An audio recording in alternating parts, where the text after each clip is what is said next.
জেলখানার ভেতরে জীবন দিয়েছে। এমনকি কোরআনের পাখিকে অনেকে বলছে উনি স্বাভাবিকভাবে মারা গেছে। না, আমি পাশের ছেলে ছিলাম, উনি 1 নম্বরে, আমি 4 নম্বরে। আল্লামার সাথে আমার একদিন দেখা হয়েছিল, মাত্র 10 মিনিটের জন্যে। উনি এমনি মারা যায়নি, ওনাকে মেরে ফেলা হয়েছে। তার বাস্তব প্রমাণ ওনার মুখের হাসিটা। এখন ভিডিও বের হচ্ছে, জেলার আর সোফারের আত্মীয়রা তারা পরিচয় দিয়ে বলছে ওনাকে জোর করে সই করিয়ে বলেছে আপনি সই করেন, আপনাকে মুক্ত করে দেওয়া হবে নির্বাহী আদেশে। এই কথা বলে বের করে নিয়ে গেছে। উনি তো খুশি আনন্দ যে আমি পরিবারের কাছে ফিরে যাচ্ছি। কিন্তু শয়তান যারা আছে, শয়তানি করে, ষড়যন্ত্র করে, যাকে দায়িত্ব দিয়েছিল এই মোস্তফা জামান, এই কুলাঙ্গার, এ যে কি জিনিস এখন আমরা টের পাচ্ছি। এ কার তৈরি করা এখন আপনি দেখতে পাচ্ছেন। আমার মনে হয় একে যদি আমার মতো এরকম 10 দিন রিমান্ডে রাখেন, ও সব সত্য কথা বলে ফেলবে।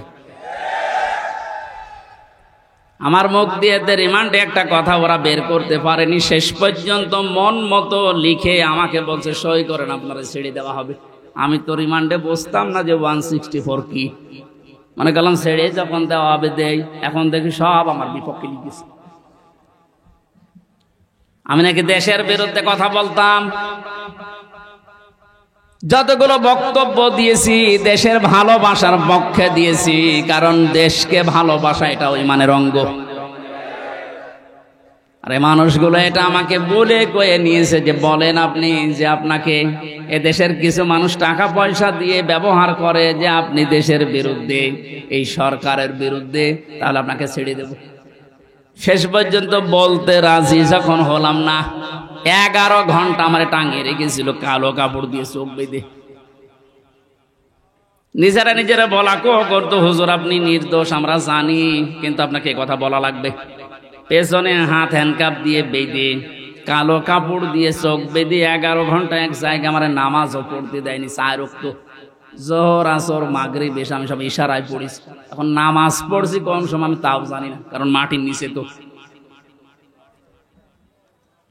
সর্বশেষ যখন বললাম না, এত বড় মিথ্যা কথা আমি বলতে পারবো না। আকিস গ্রুপে আমি চাকরি করতাম, ওনাদের বিরুদ্ধে হাজার হাজার কথা লিখতে বলেছেন, একটাও পারবো না, কারণ ওনারা এরকম না। শেষে আমার বলছে যদি আপনি আজকে সন্ধ্যার ভেতরে এগুলো স্বীকার না করেন, না বলেন, তাহলে আপনার বউ তুলে নিয়ে আনবো। কি চরিত্র দেখিস। আর এখন অনেক সুর তুলছে অনেকে যে এদের মাফ করে দাও। এই জালেমদের মাফ করা মানে মাজলুমের উপরে অবিচার করা।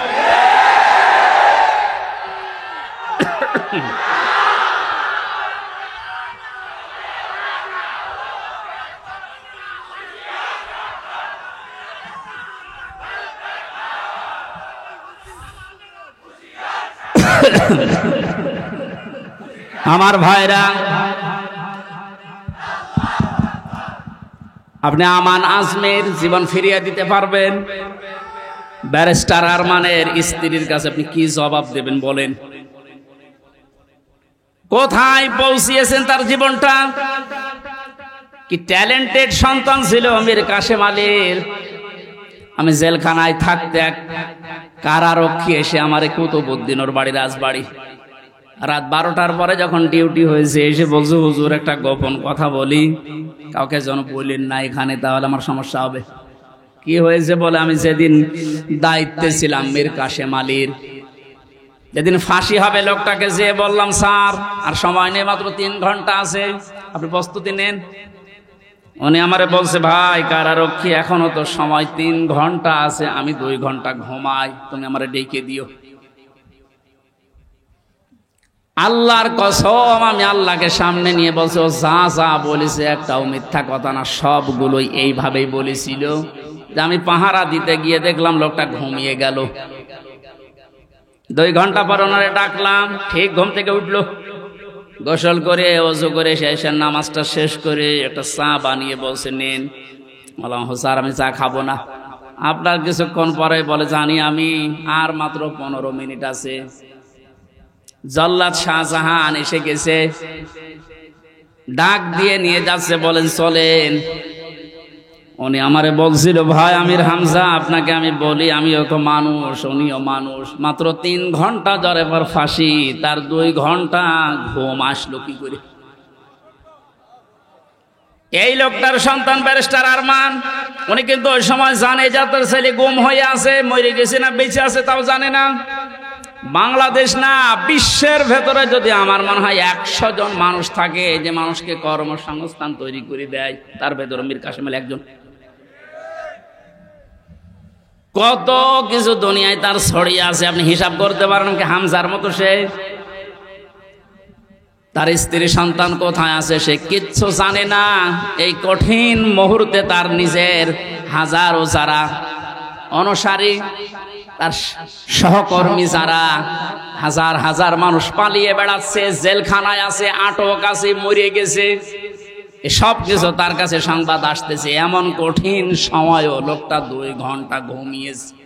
এমনি ঘুম আসবে না, অবশ্যই আমার আল্লাহ তাকে সূরা হামিম সেজদার 30 নম্বর আয়াত ফেরেশতা দিয়ে শুনিয়েছে। কোরআনে কারীম জানিয়েছে, ইন্নাল্লাযীনা ক্বালু রাব্বুনাল্লাহু সুম্মা ইসতাকামু তাতানাজ্জালু আলাইহিমুল মালাইকা আল্লা তাখাফু ওয়া লা তাহজানু ওয়া আবশিরু বিল জান্নাতিল্লাতী কুনতুম তুআদুন। আল্লাহ পাক বলেন, যারা এই কথা বলে যে আল্লাহ তুমি আমাদের রব, আমি টিকে আছি এই কথার উপরে, আল্লাহর সঙ্গে সঙ্গে তার বিপদে আপদে পড়লেই ফেরেশতা নাজিল করবে। এই জন্য তাতানাজ্জালু দিয়েছেন আল্লাহ। 1 জন 2 জন পাঠায় না, মালাইকা বহু বচন, হাজারো ফেরেশতা তার জন্য আল্লাহ পাঠিয়ে সান্ত্বনা দেয়। আল্লাহ তাখাফু ওয়া লা তাহজানু, কোনো ভয় নেই, কোনো চিন্তা নেই। ওয়া আবশিরু বিল জান্নাহ, ওই জান্নাতের সুসংবাদ গ্রহণ করো, আল্লাতী কুনতুম তুআদুন, যার ওয়াদা আল্লাহ করেছে। আমার মনে হয় ঠিক মীর কাসেম আলী শহীদ, উনি আল্লাহর ফেরেশতাদের দ্বারা শুনতে পেয়েছিলেন, সন্তান ব্যারিস্টার আরমানের জন্য চিন্তা নেই, হাজার হাজার সহকর্মীর জন্য চিন্তা নেই, ওগুলো আল্লাহ সব দেখবে, তুমি জান্নাতে প্রবেশ করো। তাছাড়া আর কি করে ঘুম এসেছে আমার তো বিশ্বাস হয় না। আমিও তো ছিলাম, আমার তো ঘুম আসতো না। রাতের পরে রাত আমি বিনা ঘুমে কাটিয়েছি। ঘুম আসে না, কি করবো? 2-3টা ঘুমের বড়ি খেয়েও ঘুম আসে না। অথচ লোকটার 2 ঘন্টা 2.5 ঘন্টা পরে ফাঁসি, আর বলছে আমি 2 ঘন্টা ঘুমিয়ে নেই। আপনি কি যা তা মনে করেন এটা? এই লোকটার সন্তান ব্যারিস্টার আরমান 8টা বছর তার স্ত্রী জানতো না যে লোকটা মেসে আছে না মারা গেছে। গতকালকে তিনি একটা ভিডিওতে বলছিল, আমি আমার পরিবারের আশা ছেড়ে দিয়েছিলাম, কারণ খাবার দিত পচা খাবার, অধিকাংশ সময় আমার রোজা রেখে কাটানো লাগতো। এই 8 বছরে আমার মনে হয় সে প্রায় 8 বছরই রোজা ছিল।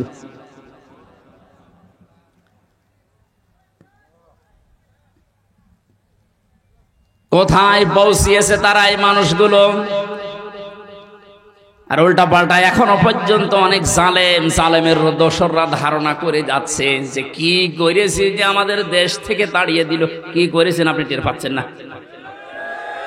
আপনি যদি কিছু না করেন, আপনার শুধু আইনা ঘরের কারণে ফাঁসি হওয়া দরকার। মানবতার সাথে যেটা কত বড় মারাত্মক অপরাধ আপনি টের পাচ্ছেন না এখনো? যারা ছিল তাদেরকে একটু জিজ্ঞাসা করেন। ব্যারিস্টার ব্রিগেডিয়ার আমান আজমি ভাই শেষ পর্যন্ত এ কান্না জড়িত কণ্ঠে বলেছে যে আমি সূর্যের আলো কি এই 10-12 বছর দেখি নাই। এদিকে 1.5 হাত, ওদিকে 1.5 হাত। আমার যে মাটির নিচে ছিলাম ওখানে তাও তো এদিকে 3.5 হাত, এদিকে 2.5 হাত ছিল, আর আরো ছোট। এরপরও জালেমদের পক্ষে আপনি সাফাই গান, জালেমদের পক্ষে কথা বলেন। আপনি মানুষ, আপনারও বিবেক মরে গেছে। মজলুম অবস্থায় এখনো আছে, এখনো পর্যন্ত অসুস্থ, আমার শরীর এখনো স্বাভাবিক হয়নি, এখনো মুসাফির অবস্থায় আছে। দোয়া করছে আল্লাহ কিয়ামতের আগে কোন জালেম যেন এই দেশে আর ফিরে আসতে না পারে। আমরা যারা আছি এই দেশে এখন, আমাদের আলেমদের উচিত হবে নবীরা, রাসূলরা তাদের যে পরিচয়গুলো আল্লাহ তুলে ধরেছিলেন, নবীর কাজ কি, রসুলের কাজ কি, এই পরিচয়গুলো আমরা এখন জনগণের সামনে তুলে ধরবো। আব্দুল আজিজ ভাই বলছিলেন না যে 17 বছর কথা বলার অভ্যাস নেই, সব ভুলে গেছি। আমাদের অবস্থাও তাই। ওনারা তো তাও দিনের পর দিন একটু বাইরে থাকার, পালিয়ে থাকার সুযোগ পেয়েছে, আর আমরা এমন জায়গায় ছিলাম কথা বলা তো দূরের কথা, হা করাও যেত না, এমন জায়গায় রেখেছিলেন। সুতরাং আমরাও অনেক কিছু ভুলে গেছি। আল্লাহ যেন আবার স্মরণ করিয়ে দেন জাতির উপকারের জন্য, যে আল্লাহ আমাদেরকে স্বাধীন বাংলাদেশে পরাধীন ছিলাম, আবার নতুন করে স্বাধীন হওয়ার একটা স্বাদ আমাদেরকে দেখালেন। সবচাইতে বড় স্বাদ পাবো যদি আল্লাহর কোরআন দিয়ে জমিনটা চলে। এইটা দেখতে মন খুব চায়। আমি 7-8 দিন আগে ছিলাম মালয়েশিয়া, দুবাই, সিঙ্গাপুরে, সমস্ত জায়গায়।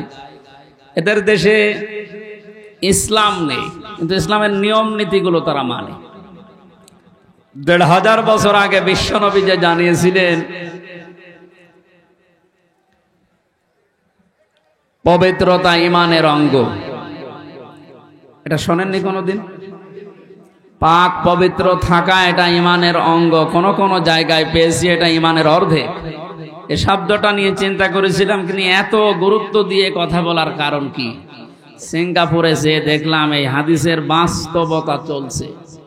আমার সামনে একজন, তার ছেলে একটা ঠোঙা, এই যে চিপস মিষ্টি চকলেট মকলেট খাবার পর এটার ঠোঙ্গা ফেলেছিল রাস্তায়। কোথায় ছিল পুলিশ জানি না, সঙ্গে সঙ্গে এসে এটা ফেলেছে কে? বলছে আমার ছেলে বোঝে না, এই জন্য। না, রাস্তাঘাটে কিছু ফেলা যাবে না, যখন ফেলেছে জরিমানা দেওয়া লাগবে। ধরে নিয়ে গেল থানায়। কি পরিষ্কার পরিচ্ছন্ন, কি মানে জায়গাটা দেখলে মনে হচ্ছে। রাতের বেলা যে বাড়িতে ছিলাম বললাম ভাই মশারি, কিসের মশারি? কোনো মশা নেই এদেশে। কত বড় পরিষ্কার থাকলে একটা মশা চোখে দেখা যায় না বলেন তো? এই জন্য বলছি ওদের দেশে ইসলাম ওরা মানে না, কিন্তু ইসলামের নিয়ম নীতিগুলো দেখলাম ফলো করছে। বিশ্বাস করে না ইসলাম যে শান্তির ধর্ম, এটা বিশ্বাস করে না। তো খ্রিস্টান আর বৌদ্ধ ওই দেশে বেশি, কিন্তু ইসলামের নিয়ম নীতি ফলো করার কারণে, শুধু আইনের শাসন থাকার কারণে এই 17 বছর অনেকে শুধু মিথ্যা বলে উড়িয়েছে যে আইনের শাসন আমরা প্রতিষ্ঠা করেছি, কিচ্ছু করে না। এই শব্দটা উল্টিয়ে বলা যায় যে বেআইনের শাসন প্রতিষ্ঠা করেছিল। গতকালকে সাবেক অবৈধ আইন মন্ত্রী, অবৈধ বলা যাবে কারণ সরকারও অবৈধ, মন্ত্রীগুলো অবৈধ। ওনারে যখন ডিম উপর দিয়ে মারে, নিচ দিয়ে মারে, বিভিন্ন জায়গায় যখন ডিম দিচ্ছিল, এ থেরাপির কারণে শেষ পর্যন্ত বলেই ফেলেছে একটা দোষও আমার না, সব আমারই উপর থেকে নির্দেশ দিয়েছে হাসিনা। এই কথাটা বলার পরে দেখলাম লোকটা হাসতেছে। আমার মনে হয় ওর তার আমার এই দেখ মামা এসেছে আজকে সাথে কুষ্টিয়া থেকে, অনেক মামা, ওর একটা হালকা তার কাটা আছে। আমার মনে হয় এই বেটারও তার এরকম কেটে গেছে।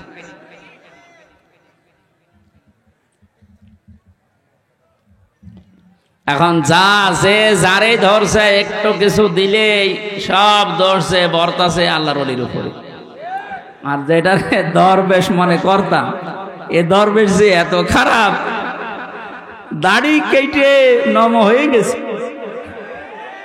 ওরে দেখলে পর্যন্ত শয়তান হাসে যে আল্লাহ তুমি আমার শয়তান বানিয়েছো, এটা তো আসল শয়তান ছিল।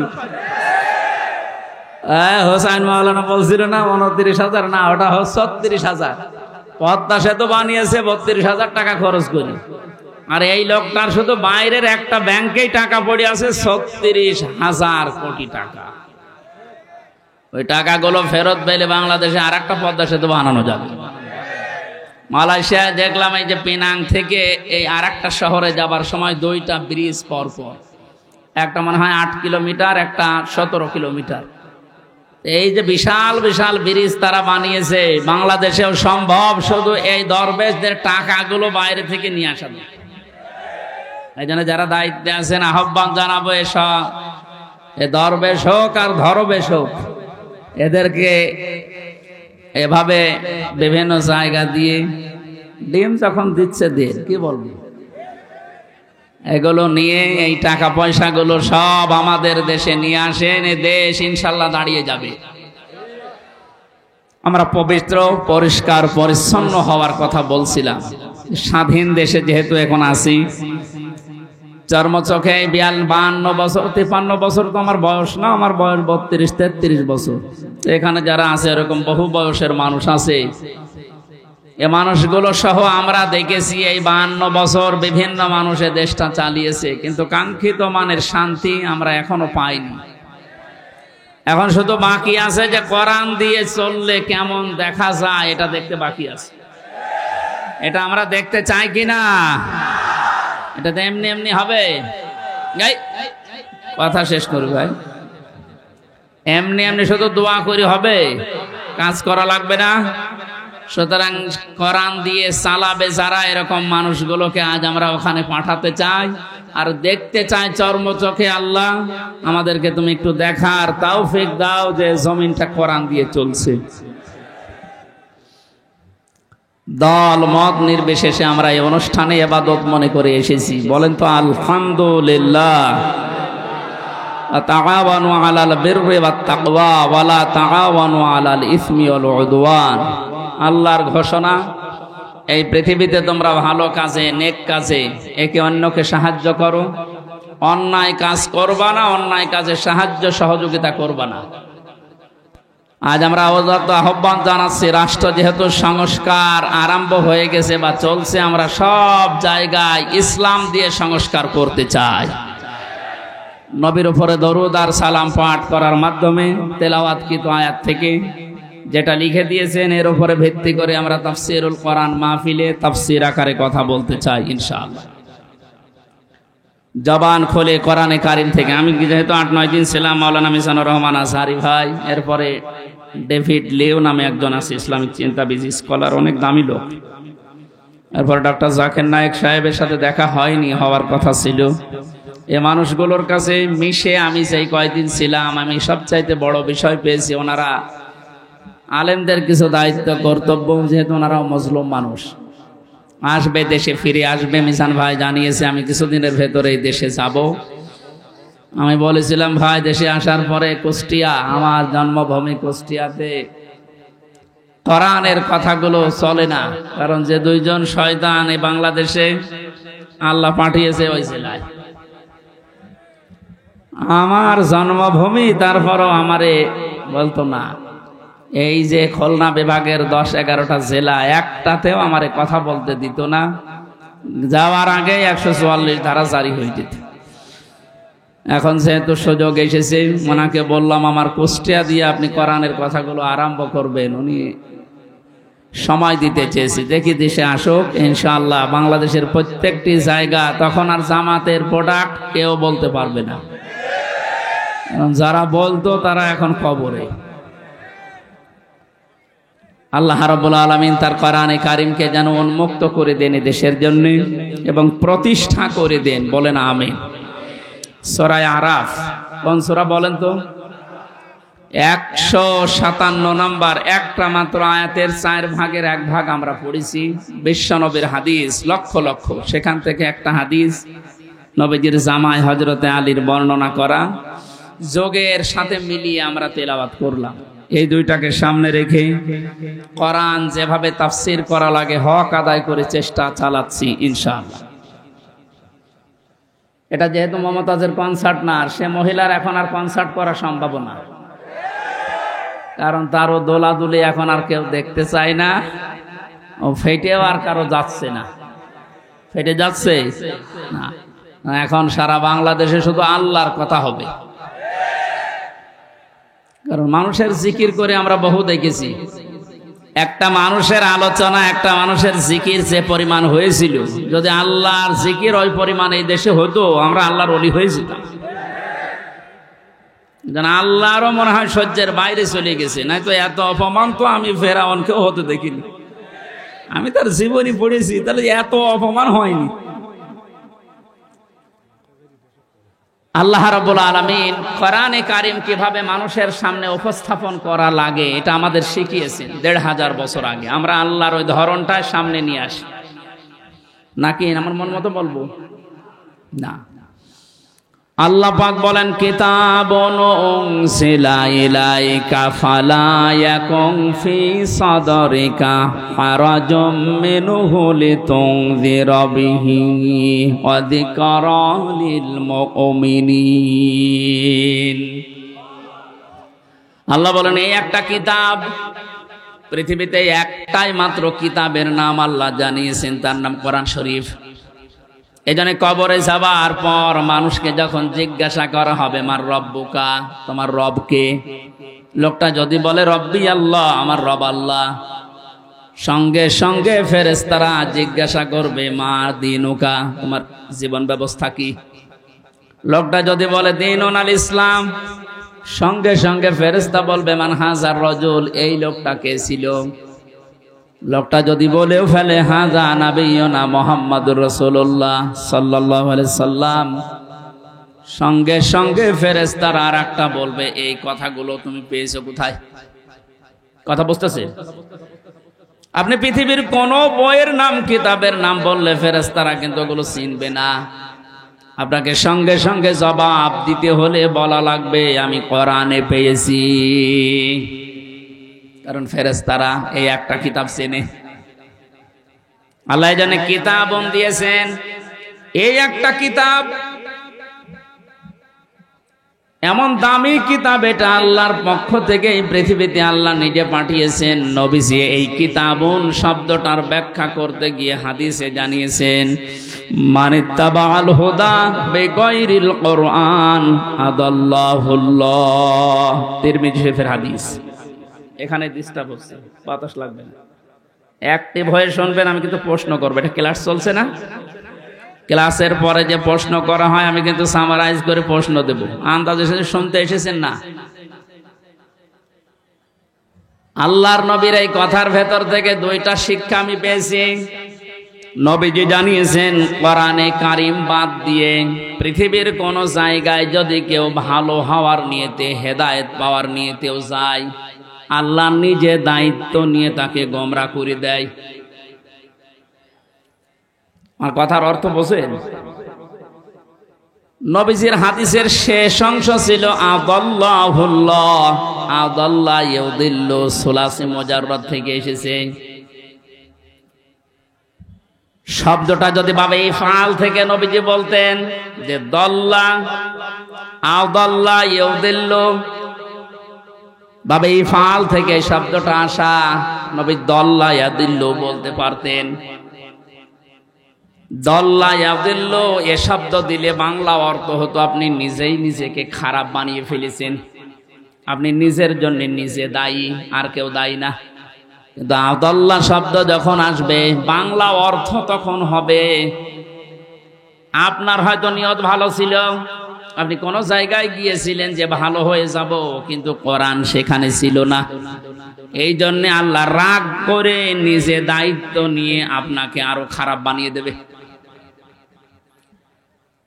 এটার জন্য সবচাইতে বড় কারণ হচ্ছে, পৃথিবীতে একটাই মাত্র কিতাব আল্লাহ মানুষকে হেদায়েত দেওয়ার জন্য সর্বশেষ পাঠিয়েছেন, তার নাম কোরআন শরীফ। কোরআন বাদ দিয়ে হেদায়েত দেওয়ার মতো কোন কিতাব কিয়ামত পর্যন্ত আর নেই। কথা বুঝতেছে? এজন্য সর্বপ্রথম আয়াত দেখবেন, যালিকাল কিতাবু লা রাইবা ফি, কিতাবের আগে আলিফ লাম আছে। আল্লাহ নির্ধারিত করে জানিয়েছেন একটাই মাত্র কিতাব যেটা মানুষকে হেদায়েত দিতে পারে, তার ভেতরে কোনো সন্দেহ নেই, ভুল নেই, অবকাশও নেই। হাদিসের ব্যস্ততায় আমি যেটা পেয়েছি, ও বাংলার জনগণ, কোরআন যেখানে নেই ওই রকম জায়গায় এখন থেকে যদি আপনি ভালো হওয়ার নিয়তেও যান, আপনাকে আমির হামজা খারাপ বানাবে না, খারাপ বানিয়ে দেবে কে? এবার এক বাক্যে বলবেন, হেদায়েত দেওয়ার একচ্ছত্র মালিকানা হামজার? বলেন, নবীজির? কার? আল্লাহ ছাড়া পথ কেউ দেখাতে পারে না, হেদায়েত দিতে পারে না। উনি যদি বলেন আমি তোকে খারাপ বানাবো, বলেন তো কে আছে আপনাকে পথ দেখাবে? বলেন। এই জন্যে আমার শেষ কথা, ফাইনাল কথা এইটাই, আজকে থেকে সিদ্ধান্ত দৃঢ়ভাবে নেওয়া লাগবে। কোরআন যেখানে নেই, সে যত বড় বাবার দরবার হোক, যত বড় রাজনৈতিক দল হোক, যেখানে কোরআন চলে না, কোরআনের কর্মসূচি নেই, আমি ওখানে যাব না।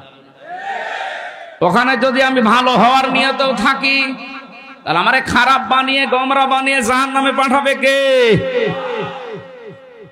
আমার মনে হয় এই ওয়াজটা যদি আজ আমরা বাংলার 18 কোটি জনগণের ভেতরে 10 কোটি মানুষও মেনে নিতে পারি, এদেশে আমরা গোমরাহি থেকে মুক্ত হব।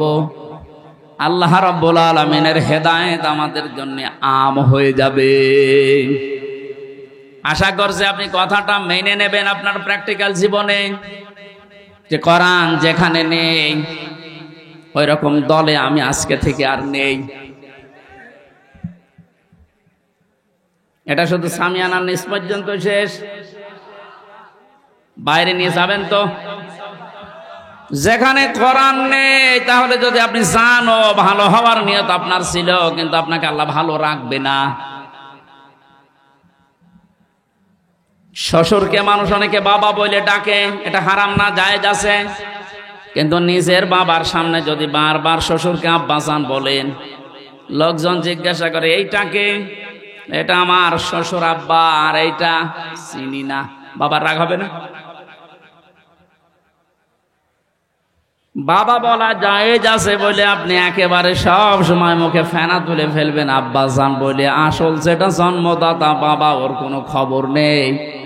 ওনার মনে যেমন দুঃখ লাগার সম্ভাবনা আছে, কোরআনে কারীম আল্লাহ হেদায়েত দেওয়ার জন্য পাঠিয়েছেন।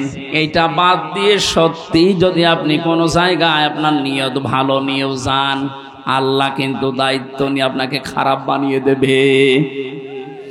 আল্লাহ এই জন্য শব্দটা প্রথমেই দিয়েছেন কিতাবুন, এই একটা কিতাব, উনজিলা ইলাইকা, হে নবী আপনার প্রতি আমি এটা নাযিল করেছি, ফালা ইয়াকুম ফি সাদরিকা হারাজুম মিনহু লিতুনযিরা বিহি।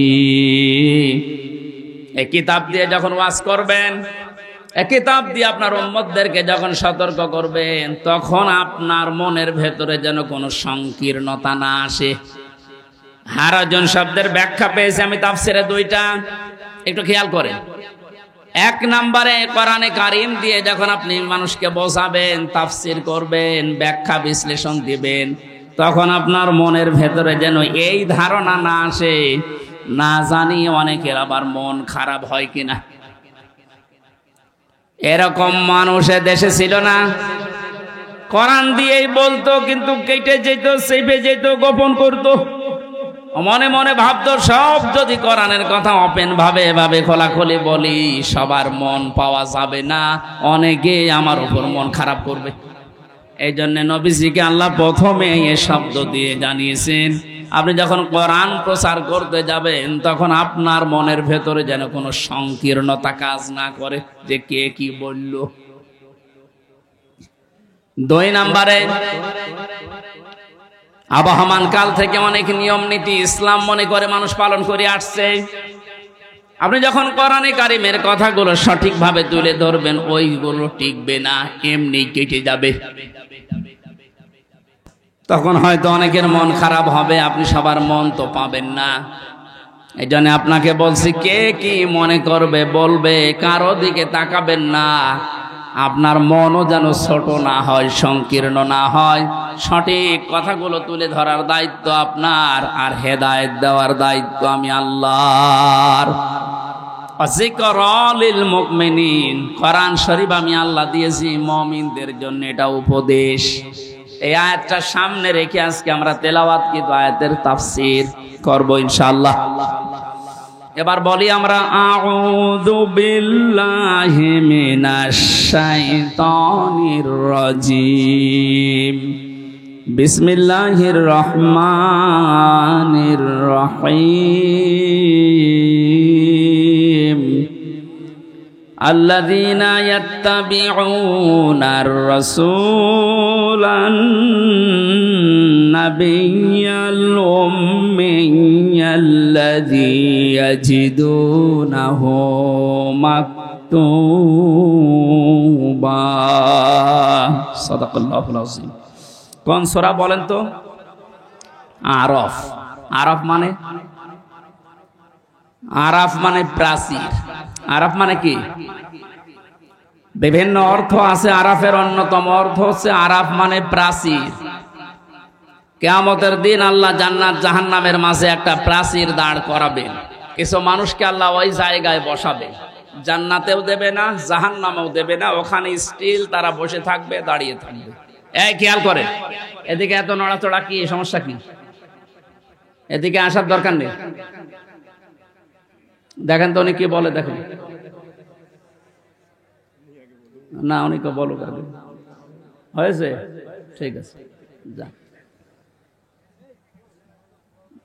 না, আপনি যদি আমল করতে না পারেন তাহলে তো আসার দরকার নেই। নামকরণ বলছে, তাফসির করার জন্য 13টা জিনিস সামনে রাখা লাগে। আমরা উসুলে তাফসিরের যে নিয়ম পড়েছি, এখানে কত আলেম বসে আছে দেখতে পাচ্ছেন না? নাকি ফাটা যায় একজনকে লাগিয়ে দেব? ছাতা করলে কি ইবাদত থাকবে? এটা কষ্ট হচ্ছে গরমে আমাদের, তারপরও যেহেতু এটা ইবাদত, এই কারণে আমরা বসে আছি কিছু নেওয়ার জন্য, নাকি? আরাফ কি নাম বললাম? এটা একটা প্রাচীর, জান্নাত জাহান্নামের মাঝে আল্লাহ রাখবেন। নামকরণের ভেতরে আমি তাফসিরে তাবারি থেকে বলছি, নবীজি বলেন সাহাবীরা, এখানে আল্লাহ যাদেরকে বসাবেন এদেরকে জান্নাতেও দেবে না জাহান্নামেও দেবে না, একেবারে স্টিল। প্রশ্ন করলেন সাহাবী, হে নবী, এদেরকে আল্লাহ জান্নাতে দিচ্ছে না, কারণ কি? বিশ্বনবী জানিয়েছেন এই মানুষগুলোকে আল্লাহ জান্নাতে দেবে না, তার অন্যতম কারণ এরা মা বাবার সাথে খারাপ আচরণ করত। এরা নামাজ পড়েছে, রোজা রেখেছে, ভালো ভালো কাজের আঞ্জাম দুনিয়ায় দিয়েছে, দান সাদগা এদের সব ছিল, শুধু একটা বিষয়, পারিবারিক জীবনে মা বাবার সাথে এদের ভালো ব্যবহার ছিল না। এজন্য কোরআনে কারিমে আল্লাহ জানিয়েছেন, ক্বাদা রাব্বুকা আল্লা তা'বুদু ইল্লা ইয়্যাহু ওয়া বিল ওয়ালিদাইনি ইহসানা। আমি আল্লাহ রায় দিয়েছি। রায় দিচ্ছেন কে? আমি আল্লাহ রায় দিয়েছি, ফয়সালা করেছি, সিদ্ধান্ত নিয়ে ফেলেছি যে আমি আল্লাহ ছাড়া কারো ইবাদত করা যাবে না, আর মা বাবা যাদের আছে তাদের সাথে ভালো ব্যবহার করা লাগবে। আয়াতের ভেতরে দুইটা বিষয় বেশি। কয়টা? এই যে আল্লাহর ইবাদত করা লাগবে, আল্লাহর আইন মানা লাগবে, কোনো প্রশ্ন করা যাবে? বলেন বলেন, আপনার বুঝে আসুক বা না আসুক, আল্লাহর আইন আল্লাহর ইবাদত মাস্ট বি। আপনাকে এই জন্য আল্লাহ বানিয়েছে। তাহলে আল্লাহর আইন মানা এটা ফরজ। আল্লাহর আইন মানা কি? আরো জোরে বলেন। মা বাবার আইন মানা কি? না, এই শোনেন, মাঝখানে ওয়া আল্লাহ দিয়েছেন, খেলা করার জন্য দিয়েছেন। ওয়া বিল ওয়ালিদাইনি ইহসানা। মা বাবার আইন মানা ফরজ না, মা বাবার সেবা করা ফরজ। মা বাবার পেছনে খরচ করা, তাদের সেবা শুশ্রূষা করা, এটা কিন্তু নফল না, মুস্তাহাব না, মুবাহ না। এটা আল্লাহর নামাজ যেমন পড়েন ঠিক ওই রকম ফরজ। এ মানুষগুলো এই কাজ করে না, এই জন্য আল্লাহ এই জায়গায় দাঁড় করিয়ে রেখেছে। সাহাবী বলেন, হে নবী, এদেরকে আল্লাহ জাহান্নামে দেয় না কেন? তাহলে বিশ্ব নবী বলেন, সাহাবীরা এই মানুষগুলো দিন কায়েমের জন্য দুনিয়ায় আন্দোলন করেছে, চেষ্টা চালিয়েছে, এই কারণে জাহান্নামও দেয় না। তাহলে হাদিস থেকে বোঝা যায়, দুনিয়ায় যারা দিন কায়েমের জন্য চেষ্টা চালাবে, সংগ্রাম করবে, মুজাহাদা করবে, এ মানুষগুলোর জন্য জাহান্নামের আগুন হারাম। আমরা জাহান্নামে যেতে চাই না, কারণ যারা আমরা ইসলাম এই পৃথিবীতে দাঁড় করানোর জন্য, কায়েম করার জন্য চেষ্টা চালিয়ে যাচ্ছি, খাদেম হিসাবে, কামলা হিসাবে, আমাদেরকে আল্লাহ জাহান্নামে দেবেন, আপনি বিশ্বাস করতে পারেন। তো পারিবারিক জীবনে যেন এমন কোন কাজ আমরা না করি যে না আমরা জান্নাতেও যেতে পারছি না। এখন একটা ছোট্ট প্রশ্ন এখানে আছে, আজ হাজার লক্ষ পরিবারে আমরা অনেকেই চেষ্টা করে যাচ্ছি যে পারিবারিক জীবনে আমরা শান্তি সুখে কাটাবো, যেন জাহান্নামে যাওয়া না লাগে মা বাবার সাথে আচরণ খারাপ করার কারণে। তো অনেক পরিবারে আমরা বাস্তবে দেখতে পাচ্ছি স্ত্রীর কারণে আর স্ত্রীর মা বাবার এই কুপরামর্শের কারণে অনেক সংসারে সন্তান মা বাবার সাথে ভালো আচরণ করতে পারছে না। সম্মানিতা মা বোন যারা বিভিন্ন জায়গায় বসে আছেন, শুধু নামাজ পড়া আর পর্দা করা ইবাদত না, মানুষের সাথে মুআমালাত মুআশারাত পারিবারিক জীবনে নিজের নিকট আত্মীয় স্বজনের সাথে ভালো ব্যবহার করা ইবাদত। এটা আজ হাজারো পরিবারে নেই। এজন্য অনেক মানুষ ইসলামও সঠিকভাবে মানতেও পারছে না। বাস্তবতায় সে দান সাদগা নামাজ রোজা হজ যাকাত বহু কিছু করছে, পারিবারিক জীবনে স্ত্রীর শুধু মন ছোট থাকার কারণে নিজেও বাধ্য হয় স্ত্রীর কারণে মা বাবার সাথে খারাপ ব্যবহার করতে। আপনি কিন্তু আমাকে আরাফ নামক জায়গায় দাঁড় করাতে বাধ্য করছেন। সুতরাং স্ত্রী যারা এসেছেন ওরা মন উদার করবেন, মনে করবেন যাদের বাড়িতে আসলাম এগুলো আমার মা আর বাবা। আমি হাজারো মেয়ে লোককে দেখেছি নিজের মা বাবা দোষ করলেও কিছু মনে করে না, মাফ করে দেয়, মানিয়ে নেয়। শ্বশুর শাশুড়ি একটু ভুল করলে মানাতে পারে না, তখন স্বামীর কাছে আস্তে আস্তে কানে কানে কথা তুলে দেয়। এরকম মহিলা দেশে নেই? শ্বশুর শাশুড়ি যারা বসে আছেন ওরা তো এখন বগল বাজাচ্ছে যে কাজ হচ্ছে। কোরআনে কারীম জানিয়েছে ওয়াকুলু লিন-নাসি হুসনা, মানুষের সামনে হাসি মুখে ভালো কথা বলবা, এটা একটা সাদগা দেওয়ার সওয়াব হয়ে যাবে। আপনি শ্বশুর আর শাশুড়ি হয়েছেন তাতে কি? মেয়েটা আজ 18 বছর 20 বছর 22 বছর পরে আপনার বাড়িতে এসেছে, এটাকে নিজের মেয়ের মতো মনে করতে পারেন না। আল্লাহর কসম, আমি আল্লাহকে সামনে নিয়ে বলছি, সাক্ষী করে বলছি, সত্যি যদি মা আর বাবা নিজের মেয়েকে নিজের ছেলেকে যে নজরে দেখে, পুত্রবধূকে এই নজরে যদি দেখতে পারতো, আমরা হাজারো সন্তান আরাফ নামক জায়গায় থাকতাম না। এদের আহ্বান জানাচ্ছি, আমরা তো চেষ্টা করছি কিন্তু আপনাদের এই ছোট মনের কারণে পারছি না। আপনার মনটা উদার করেন, কি করবেন আপনি দুনিয়ার এই সয় সম্পদ দিয়ে যদি জাহান্নামে যাওয়া লাগে? আল্লাহ আমাদেরকে আরাফ নামক এই জায়গায় যেন দাঁড় করিয়ে ভাগ্য হত না করেন।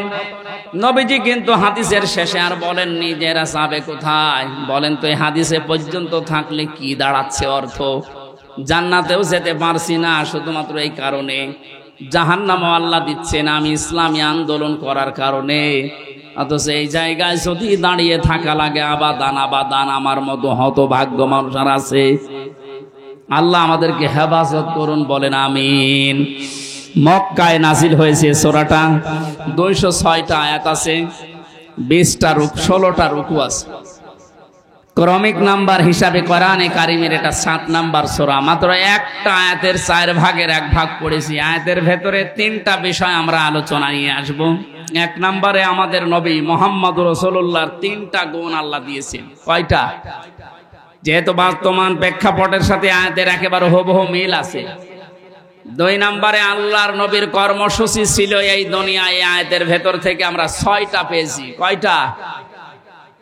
3 নম্বরে আমরা যারা তার উম্মত এখন দাবি করব কিয়ামত পর্যন্ত, তাদের কর্মসূচি হবে, তাদের করণীয় হবে 4টা। তাহলে নবীজির পরিচয় তুলে ধরা হবে আয়াত দিয়ে 3টা, বিশ্বনবীর কর্মসূচি তুলে ধরা হবে 6টা, আর আমাদের করণীয় তুলে ধরা হবে 4টা। সব মিলে 13টা। কয়টা? এই 13টা বিষয় আজকের আলোচনায় আছে। আমরা একটা একটা করে তাফসীর আকারে শুনছি। আপনারা আছেন তো? আল্লাহ পাক বলেন আল্লাযীনা ইয়াত্তাবিউনার রাসূলান নাবিয়াল উম্মিয়া, তোমরা অনুসরণ করো, ইত্তেবা করো, দেখে দেখে চলো। এই যে তাবউন শব্দটা আছে, আমি 12 সালে যখন আলোচনা আরম্ভ করেছিলাম বিশ্ববিদ্যালয়ের 2nd ইয়ারে থাকতে, ওই সময়ে তাবউনের ব্যাখ্যা বলেছিলাম। অনেকে ইন্টারনেটে এটা দেখেছেন, মনে আছে আপনাদের? তাবউন মানে কি? তাবউন মানে দেখে দেখে চলা। আপনার সামনে একটা মানুষ হেঁটে যাচ্ছে, কিভাবে কিভাবে পা লাগায়, কোথায় হাত নাড়ায়, মাজা দোলায়, কিভাবে তাকায়, একেবারে ওইভাবে হুবহু ওই জায়গায় পা ফেলে হাত নাড়িয়ে মাজা দলিয়ে চলার নাম তাবউন।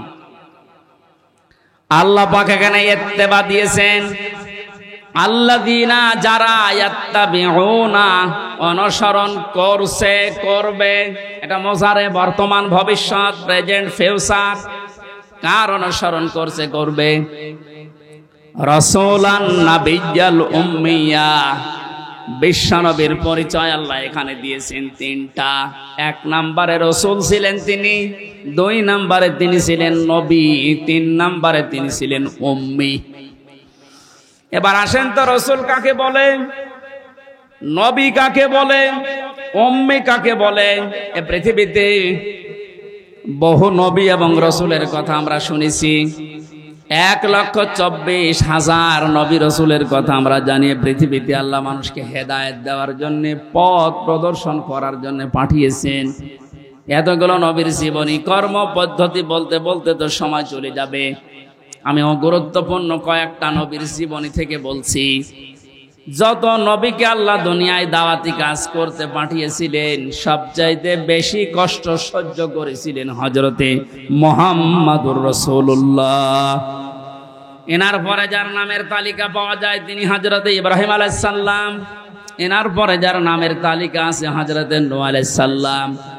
এনার পরে যাদের নামের তালিকা আছে সিরিয়াল হিসাবে, আল্লাহ পাক কোরআনে কারিমে জানিয়েছেন, শারআ লাকুম মিনাদ-দীনি মা ওয়াসসা বিহি নূহা ওয়াল্লাযী আওহায়না ইলাইকা। আমি নির্ধারিত করে দিলাম, লিখে দিলাম, নির্ধারণ করে দিলাম, আমি আল্লাহ সই স্বাক্ষর করে দলিল করে দিলাম তোমাদের জন্যে। নূহ আলাইহিস সালামকে, ইব্রাহিম আলাইহিস সালামকে, ঈসা আলাইহিস সালামকে, এই সমস্ত মুসা আলাইহিস সালাম, এই বড় বড় নবীদের নামগুলো দিতে দিতে আল্লাহ জানিয়েছেন, হে নবী, এই প্রত্যেকটা নবীকে কিন্তু আমি আল্লাহ জানিয়েছিলাম আন আকিমুদ্দিন, তোমরা দিন কায়েম করো। আপনাকেও আমি ওহী করলাম ঠিক ওইভাবে, আওহায়না ইলাইকা, আপনার প্রতি আমার একই ওহী, আন আকিমুদ্দিন, আপনি দিন কায়েম করেন জমিনে, ওয়ালা তাতাফাররাকু ফি, এ বিষয়ে কোনো ফতোয়াবাজি করবেন না। সময় কিন্তু এসে গেছে এখন এই দেশে ঠিক ওই রকম। আর যে যেখানে যে মতে চলেন না কেন, সবাইকে আমরা আহ্বান জানাচ্ছি, সবাই আসেন ঐক্যবদ্ধ হয়ে আল্লাহর দিন, কোরআনে কারীম, ইসলাম এই দেশে আমরা এখন কায়েম করার পরিবেশ তৈরি করি। সত্যি যদি এটা কায়েম না হয়, হালালকে হালাল জেনে অনেক সময় মানা যাবে না, হারামকে হারাম জানার পরও ছেড়ে দেওয়া যাবে না। এ 17 বছর যেটা দেখলাম, এই জন্য আমাদের সবচাইতে বড় কাজ হবে এখন আল্লাহর এই জমিনে আল্লাহর দিন কি করে কায়েম করা যায়, দাঁড় করানো যায়। বিশ্ব নবী মুহাম্মদুর রাসূলুল্লাহকে আল্লাহ রাসূল বলে ঘোষণা দিচ্ছেন যে, হে নবী, আপনি আপনার পরিচয় উম্মতদের সামনে দেবেন যে আমি তোমাদের জন্য রাসূল হয়ে এসেছি। 511 জন রাসূলের কথা আমরা পড়েছি, আর বাকিগুলো সব আল্লাহ নবী হিসাবে পাঠিয়েছিলেন। এই সমস্ত মানুষদের দায়িত্ব কোরআনে কারিমে এক একটি আয়াতের ভেতরে আল্লাহ দিয়েছেন, ওয়ালাকাদ বাআসনা ফি কুল্লি উম্মাতির রাসূলান আনি ইবুদুল্লাহ ওয়াজতানিবুত তাগুত। রব্বুল আলামিন বলেন, এ পৃথিবীর যত, ওয়ালাকাদ বাআসনা ফি কুল্লি উম্মাতির রাসূলান, প্রত্যেকটি জাতির জন্য আমি আল্লাহ রাসূল পাঠিয়েছিলাম। প্রতিটি নবী আর রাসূলদের জীবনের দায়িত্ব মূল ছিল দুইটা, তারা উম্মতদের কাছে যেই বলতেন আল্লাহর ইবাদত করো। কার ইবাদত? এই শব্দটা নিয়ে আজ হাজারো জায়গায় আমরা এই দেশের ভেতরে অনেক ভেজাল দেখতে পাচ্ছি। কমে দিয়েছে ফ্যান, ইয়ার কি মারছেন এখানে বসে বসে।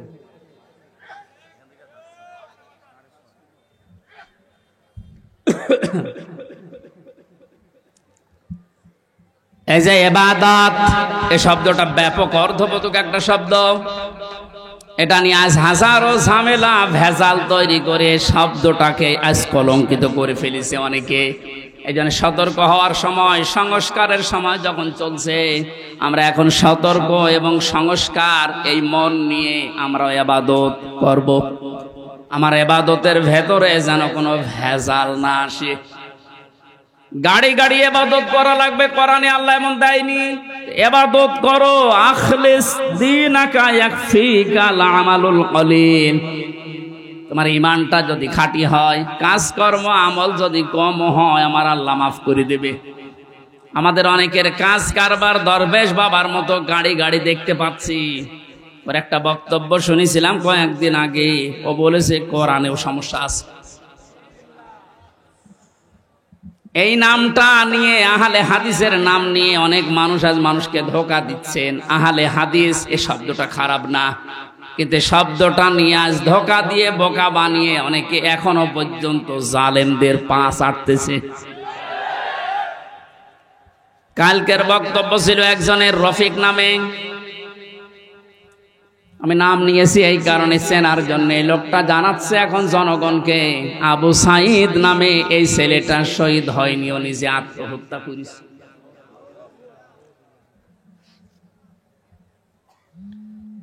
বিশ্বনবী কোরআন হাদিসের ভেতরে তিনি স্পষ্টভাবে জানিয়েছেন, কেউ যদি দেওয়াল চাপা পড়ে মারা যায় সে শহীদের মর্যাদা পায়, পানিতে ডুবে মারা যায় শহীদের মর্যাদা পায়। এ কথা কি নতুন শুনছেন? বলেন। আগুনে পড়ে যদি কেউ মারা যায় সে যদি শহীদের মর্যাদা পায়, অ্যাক্সিডেন্ট করে মরলে যদি শাহাদাতের মর্যাদা পায়, এই পৃথিবীর ময়দানে জালেমদের জুলুমের সামনে মোকাবেলা করতে গিয়ে নিজের জীবনটা যে দিয়ে দিল, তাকে আপনি শহীদ বলতে আপনার অসুবিধা লাগে কোন জায়গায় বলেন তো দেখি?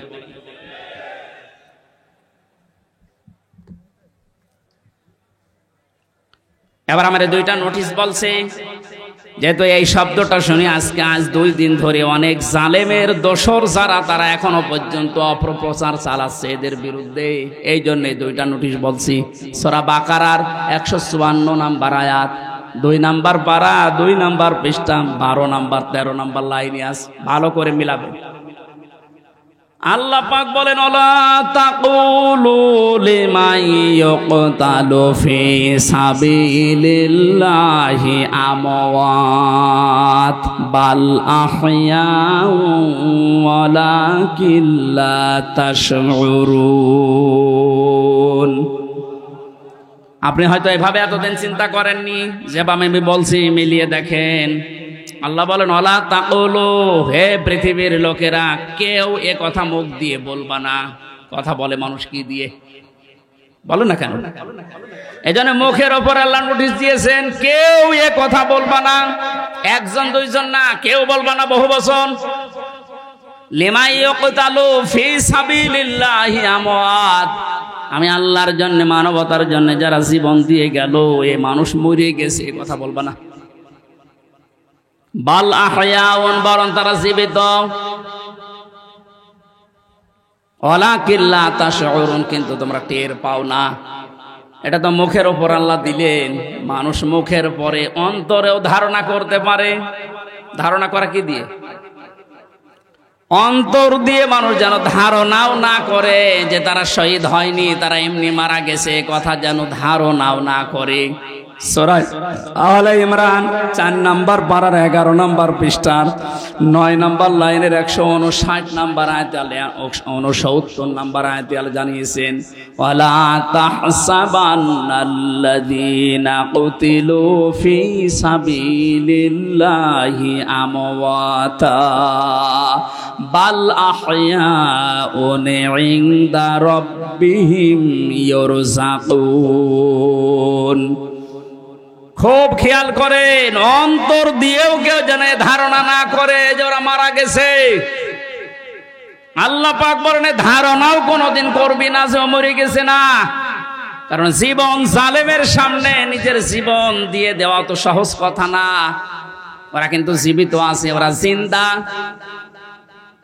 ইনদা রাব্বিহিম ইরযাকুন, তারা তাদের রবের কাছেই রিজিক পাচ্ছে। সুতরাং আবু সাইদ রংপুরের এই ছেলেটা জালেমের সামনে দাঁড়িয়ে জীবনটা দিয়ে শাহাদতের মরণ পেয়েছে। এটা কোনোদিন আপনি মুখ দিয়ে যেন না বলেন যে লোকটা মরে গেছে, ধারণাও না করেন যে ও মরে গেছে, না, ও শহীদ হয়েছে। কি হয়েছে? স্বাধীনভাবে কথা বলতে পারতাম না। পাশের জেলায় বাড়ি আমার, নাটোর, কুষ্টিয়া। এখানে দাওয়াত খেতে এসেছিলাম বিয়ের, তারপর আমার ঢুকতে দেয়নি। কোথায় ছিলাম আপনি টের পেয়েছেন?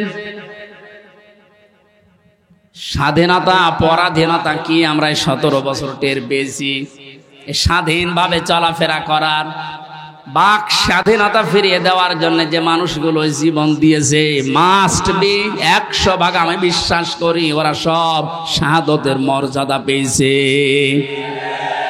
এমনকি জালেমের জুলুমের শিকার হয়ে আয়না ঘরেও বহু মানুষ জীবন দিয়েছে, জেলখানার ভেতরে জীবন দিয়েছে। এমনকি কোরআনের পাখিকে অনেকে বলছে উনি স্বাভাবিকভাবে মারা গেছে, না, আমি পাশের ছেলে ছিলাম, উনি 1 নম্বরে, আমি 4 নম্বরে। আল্লামার সাথে আমার একদিন দেখা হয়েছিল মাত্র 10 মিনিটের জন্যে। উনি এমনি মারা যায়নি, ওনাকে মেরে ফেলা হয়েছে। তার বাস্তব প্রমাণ ওনার মুখের হাসিটা। এখন ভিডিও বের হচ্ছে, জেলার আর সোফারের আত্মীয়রা তারা পরিচয় দিয়ে বলছে ওনাকে জোর করে সই করিয়ে বলেছে আপনি সই করেন, আপনাকে মুক্ত করে দেওয়া হবে নির্বাহী আদেশে। এই কথা বলে বের করে নিয়ে গেছে। উনি তো খুশি আনন্দ যে আমি পরিবারের কাছে ফিরে যাচ্ছি। কিন্তু শয়তান যারা আছে, শয়তানি করে, ষড়যন্ত্র করে, যাকে দায়িত্ব দিয়েছিল এই মোস্তফা জামান, এই একলাঙ্গার, এই যে কি জিনিস এখন আমরা টের পাচ্ছি। কার তৈরি করা এখন আপনি দেখতে পাচ্ছেন। আমার মনে হয় একে যদি আমার মতো এরকম 10 দিন রিমান্ডে রাখেন, ও সব সত্য কথা বলে ফেলবে। আমার মুখ দিয়ে রিমান্ডে একটা কথা ওরা বের করতে পারেনি। শেষ পর্যন্ত মন মতো লিখে আমাকে বলছে সই করেন, আপনারা ছেড়ে দেওয়া হবে। আমি তো রিমান্ডে বসতাম না যে 164 কি, মনে করলাম ছেড়ে যখন দেওয়া হবে দেই। এখন দেখি সব আমার বিপক্ষে লিখেছে। আমি নাকি দেশের বিরুদ্ধে কথা বলতাম। যতগুলো বক্তব্য দিয়েছি দেশের ভালোবাসার পক্ষে দিয়েছি, কারণ দেশকে ভালোবাসা এটা ইমানের অঙ্গ। আর এই মানুষগুলো এটা আমাকে বলে কয়ে নিয়েছে যে বলেন আপনি যে আপনাকে এ দেশের কিছু মানুষ টাকা পয়সা দিয়ে ব্যবহার করে যে আপনি দেশের বিরুদ্ধে, এই সরকারের বিরুদ্ধে, তাহলে আপনাকে ছেড়ে দেব। শেষ পর্যন্ত বলতে রাজি যখন হলাম না, 11 ঘন্টা আমার টাঙিয়ে রেখেছিল কালো কাপড় দিয়ে, চোখ বেঁধে। নিজেরা বলা করতো হুজুর আপনি নির্দোষ আমরা জানি, কিন্তু আপনাকে কথা বলা লাগবে। পেছনে হাত হ্যান্ডকাপ দিয়ে বেঁধে, কালো কাপড় দিয়ে চোখ বেঁধে 11 ঘন্টা এক জায়গায় আমার নামাজও পড়তে দেয়নি। 4 ওয়াক্ত, জোহর, আসর, মাগরিব, এসা আমি সব ইশারায় পড়িছি। এখন নামাজ পড়ছি কোন সময় আমি তাও জানি না, কারণ মাটির নিচে তো। সর্বশেষ যখন বললাম না, এত বড় মিথ্যা কথা আমি বলতে পারবো না। আকিস গ্রুপে আমি চাকরি করতাম, ওনাদের বিরুদ্ধে হাজার হাজার কথা লিখতে বলেছেন, একটাও পারবো না, কারণ ওনারা এরকম না। শেষে আমার বলছে যদি আপনি আজকে সন্ধ্যার ভেতরে এগুলো স্বীকার না করেন, না বলেন, তাহলে আপনার বউ তুলে নিয়ে আনবো। কি চরিত্র দেখিস। আর এখন অনেক সুর তুলছে অনেকে যে এদের মাফ করে দাও। এই জালেমদের মাফ করা মানে মাজলুমের উপরে অবিচার করা।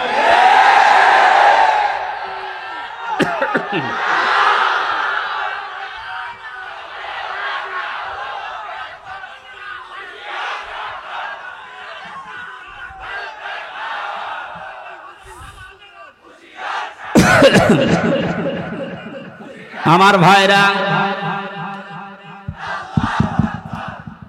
আপনি আমান আজমের জীবন ফিরিয়ে দিতে পারবেন? ব্যারিস্টার আরমানের স্ত্রীর কাছে আপনি কি জবাব দেবেন বলেন? কোথায় পৌঁছিয়েছেন তার জীবনটা? কি ট্যালেন্টেড সন্তান ছিল মীর কাশেম আলীর। আমি জেলখানায় থাকতে কারারক্ষী এসে আমারে কুতুবউদ্দিন ওর বাড়ি রাজবাড়ি, রাত 12টার পরে যখন ডিউটি হয়েছে এসে বলছে, হুজুর একটা গোপন কথা বলি, কাউকে যেন বললেন না এখানে, তাহলে আমার সমস্যা হবে। কি হয়েছে বলে, আমি যেদিন দায়িত্বে ছিলাম মীর কাশেম আলীর, যেদিন ফাঁসি হবে লোকটাকে যেয়ে বললাম, স্যার আর সময় নেই, মাত্র 3 ঘন্টা আছে, আপনি প্রস্তুতি নেন। উনি আমারে বলছে, ভাই কারারক্ষী এখনো তো সময় 3 ঘন্টা আছে, আমি 2 ঘন্টা ঘুমাই, তুমি আমারে ডেকে দিও। আল্লাহর কসম, আমি আল্লাহকে সামনে নিয়ে বলছি, ও যা যা বলেছে একটাও মিথ্যা কথা না, সবগুলোই এইভাবেই বলেছিল। যে আমি পাহারা দিতে গিয়ে দেখলাম লোকটা ঘুমিয়ে গেল। 2 ঘন্টা পর ওনারে ডাকলাম, ঠিক ঘুম থেকে উঠলো, গোসল করে ওযু করে এসে নামাজটা শেষ করে একটা চা বানিয়ে বলছে, নেন। বললাম, স্যার আমি চা খাবো না। আপনার কিছুক্ষণ পরে বলে, জানি আমি, আর মাত্র 15 মিনিট আছে। জল্লাদ শাহজাহান এসে গেছে, ডাক দিয়ে নিয়ে যাচ্ছে, বলেন চলেন। উনি আমারে বলছিল, ভাই আমির হামজা আপনাকে আমি বলি, আমিও তো মানুষ, উনিও মানুষ, মাত্র 3 ঘন্টা জ্বরে পর ফাঁসি, তার 2 ঘন্টা ঘুম আসলো কি করে? এই লোকটার সন্তান ব্যারিস্টার আরমান, উনি কিন্তু ওই সময় জানে যে তার ছেলে গুম হয়ে আছে, মরে গেছে না বেঁচে আছে তাও জানে না।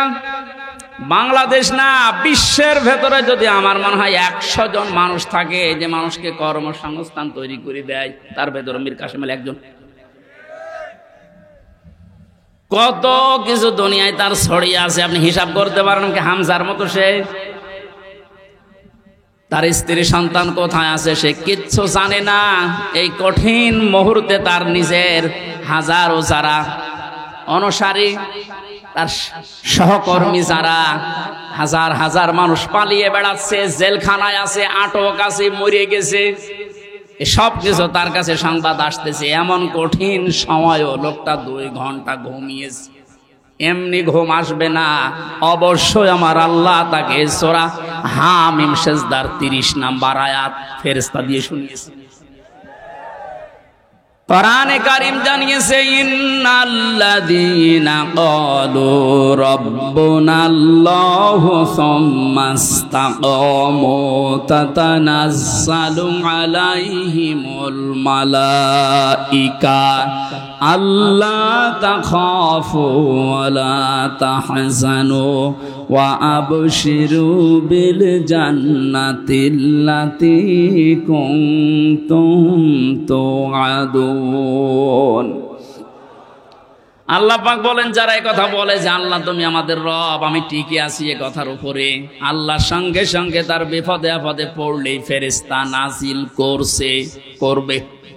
এই জন্য তাতানাজ্জালু দিয়েছেন আল্লাহ, 1 জন 2 জন পাঠায় না, মালাইকা বহু বচন, হাজারো ফেরেশতা তার জন্য আল্লাহ পাঠিয়ে সান্ত্বনা দেয়। আল্লাহ তাখাফু ওয়া লা তাহজানু, কোনো ভয় নেই, কোনো চিন্তা নেই। ওয়াবশিরু বিল জান্নাহ, ওই জান্নাতের সুসংবাদ গ্রহণ করো, আল্লাতী কুনতুম তুআদুন, যার ওয়াদা আল্লাহ করেছে। আমার মনে হয় ঠিক মীর কাশেম আলী শহীদ, উনি আল্লাহর ফেরেশতাদের দ্বারা শুনতে পেয়েছিলেন, সন্তান ব্যারিস্টার আরমানের জন্য চিন্তা নেই, হাজার হাজার সহকর্মীর জন্য চিন্তা নেই, ওগুলো আল্লাহ সব দেখবে, তুমি জান্নাতে প্রবেশ করো। তাছাড়া আর কি করে ঘুম এসেছে আমার তো বিশ্বাস হয় না। আমিও তো ছিলাম, আমার তো ঘুম আসতো না, রাতের পরে রাত আমি বিনা ঘুমে কাটিয়েছি। ঘুম আসে না, কি করবো, 2-3টা ঘুমের বড়ি খেয়েও ঘুম আসে না। অথচ লোকটার 2 ঘন্টা 2.5 ঘন্টা পরে ফাঁসি, আর বলছে আমি 2 ঘন্টা ঘুমিয়ে নেই। আপনি কি চা তা মনে করেন এটা? এই লোকটার সন্তান ব্যারিস্টার আরমান 8টা বছর তার স্ত্রী জানতো না যে লোকটা মেসে আছে না মারা গেছে। গতকালকে তিনি একটা ভিডিওতে বলছিল, আমি আমার পরিবারের আশা ছেড়ে দিয়েছিলাম, কারণ খাবার দিত পচা খাবার, অধিকাংশ সময় আমার রোজা রেখে কাটানো লাগতো। এই 8 বছরে আমার মনে হয় সে প্রায় 8 বছরই রোজা ছিল।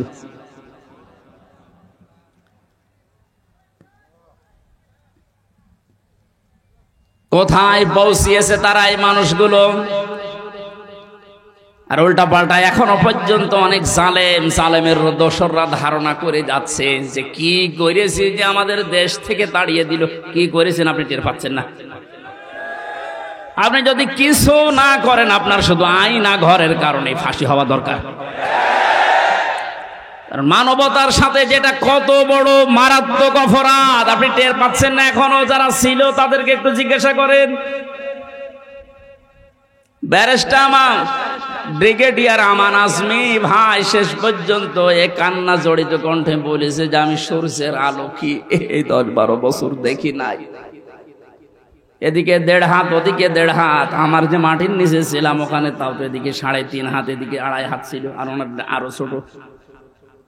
এরপরও জালেমদের পক্ষে আপনি সাফাই গান, জালেমদের পক্ষে কথা বলেন। আপনি মানুষ, আপনারও বিবেক মরে গেছে।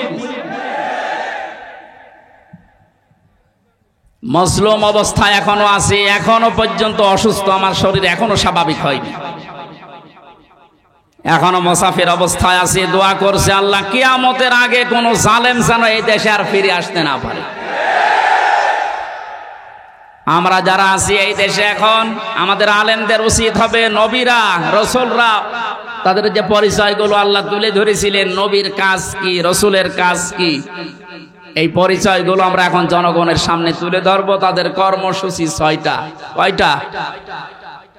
আইহাল্লু লাহুমুত তাজ্জিবাত, তারা হালাল করত পবিত্র জিনিস। আজ বাংলাদেশে হালাল করা লাগবে পবিত্র জিনিসগুলো, আর হারাম করত তারা অবৈধ জিনিসগুলো। বাংলাদেশে এখন প্রত্যেকটা সেক্টরে এখনো পর্যন্ত হারাম জিনিস জিয়ে রাখা হয়েছে। এই এদিকে তাকান, যারা দায়িত্বে আছেন, অন্তর্বর্তীকালীন সরকার থেকে শুরু করে যারা এখন দায়িত্বে আছেন, এই মুহূর্তে আপনাদের জালেমদের সহযোগী যতগুলো ছিল প্রত্যেককেই ইমিডিয়েটলি এখনই ওদেরকে বহিষ্কার করা লাগবে। এটা সংস্কার যেহেতু চলছে, নবীদের কর্মসূচি 6টা ছিল, তার 2য় নম্বর এটা হালালকে হালাল বলে বৈধ জায়গায় দিয়ে দেন। এই 17 বছর যারা বৈধ চাকরিতে উন্নতি পায়নি তাদের কাজ উন্নতির ওই জায়গায় দেওয়া লাগবে, আর যারা অবৈধভাবে আন্দাজে চেয়ারের পর চেয়ার পেয়েছে তাদেরকে নিচে নামানো লাগবে।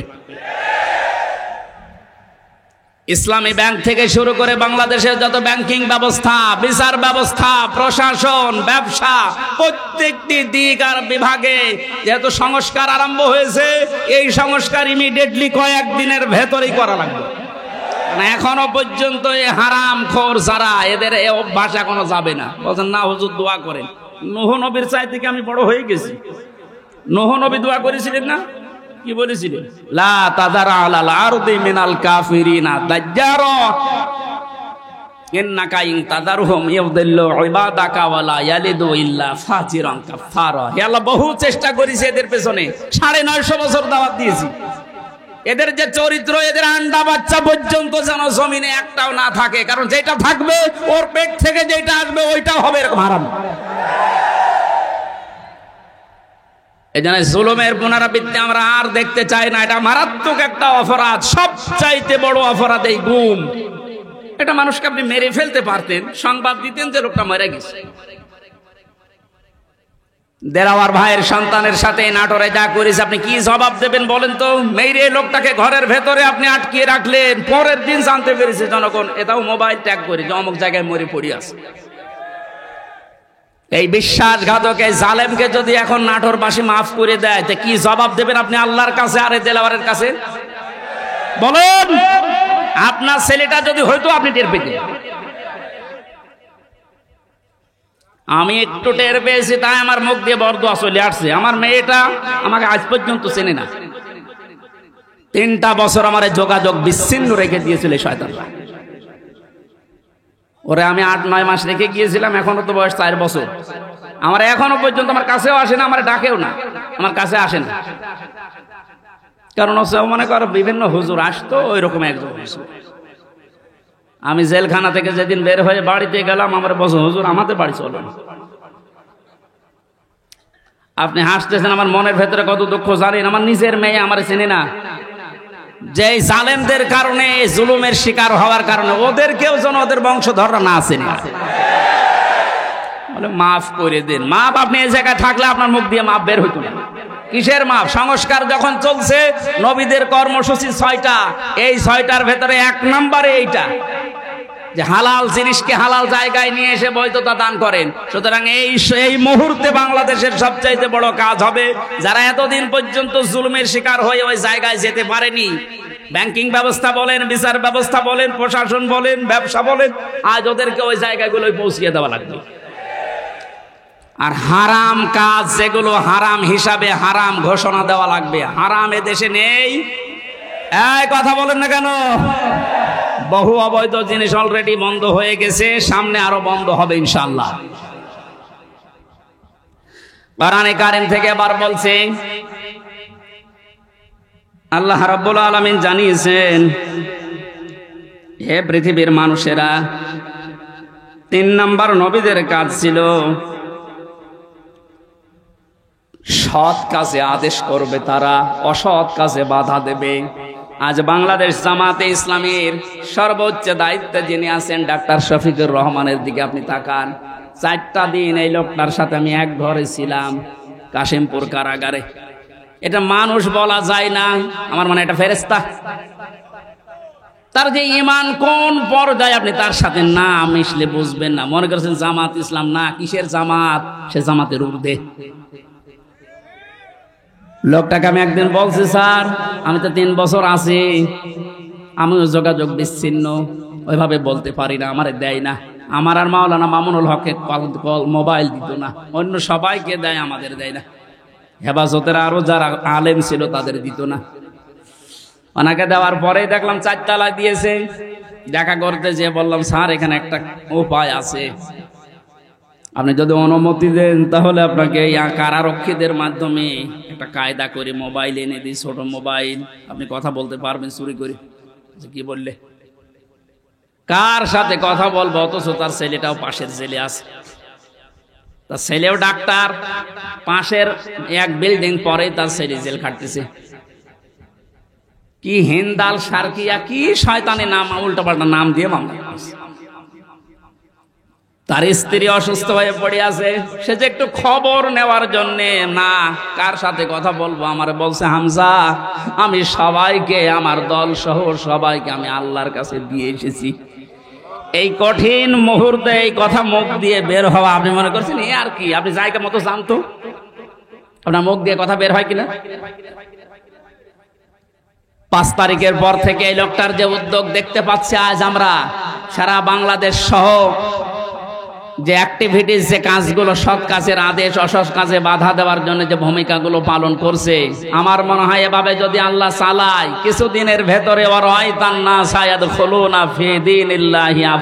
এটা আমরা দেখতে পাবো।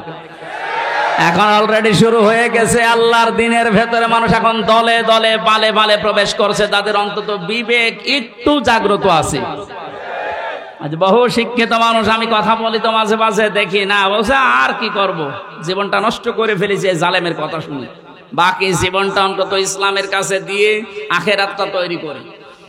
যেহেতু কোরআনে কারিমের ঘোষণা এইটা, হে নবী যখন আসবে আল্লাহর সাহায্য, তখন আপনি বিজয় দেখতে পাবেন, আর বিজয় আসবে, দলে দলে মানুষ ইসলামে প্রবেশ করবে। এটা এখন দেখতে বাকি আছে। শুরু হয়ে গেছে অলরেডি। 20% মানুষ এই দেশে দিন কায়েম হোক এটা চাইতো, কিন্তু এই 5 তারিখের পর থেকে আজকে 19 তারিখ, মাত্র এই কয়দিনে জরিপ পেলাম, অলরেডি 35% মানুষ এই দেশে এখন চাচ্ছে যে দিন এই দেশে কায়েম হোক।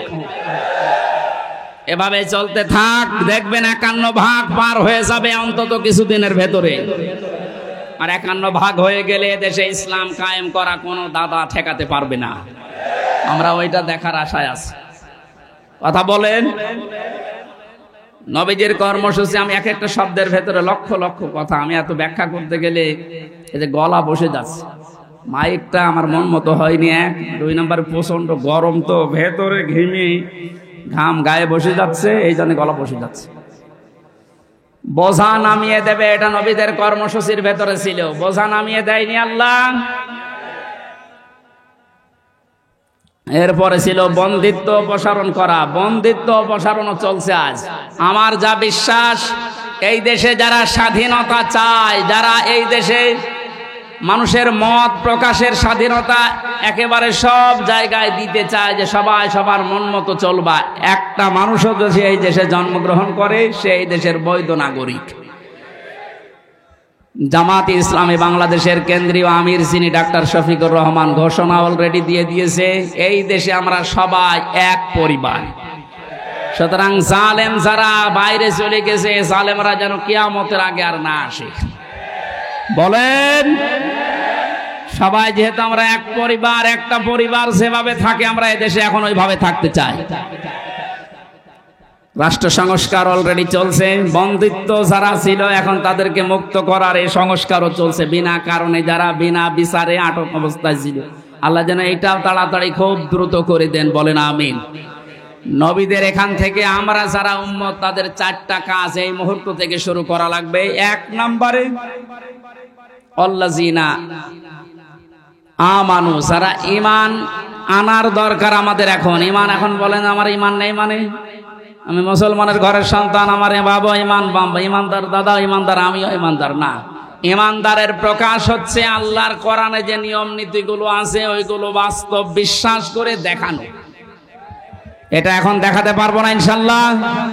কোনো কিছু নেই সামনে। যে জালেমদের কাছে আজ 14 বার অনুমতি নেওয়া লাগতো, ওই জালেমরা এখন অনুমতি নিয়ে পা ফেলবে ইনশাল্লাহ সামনে।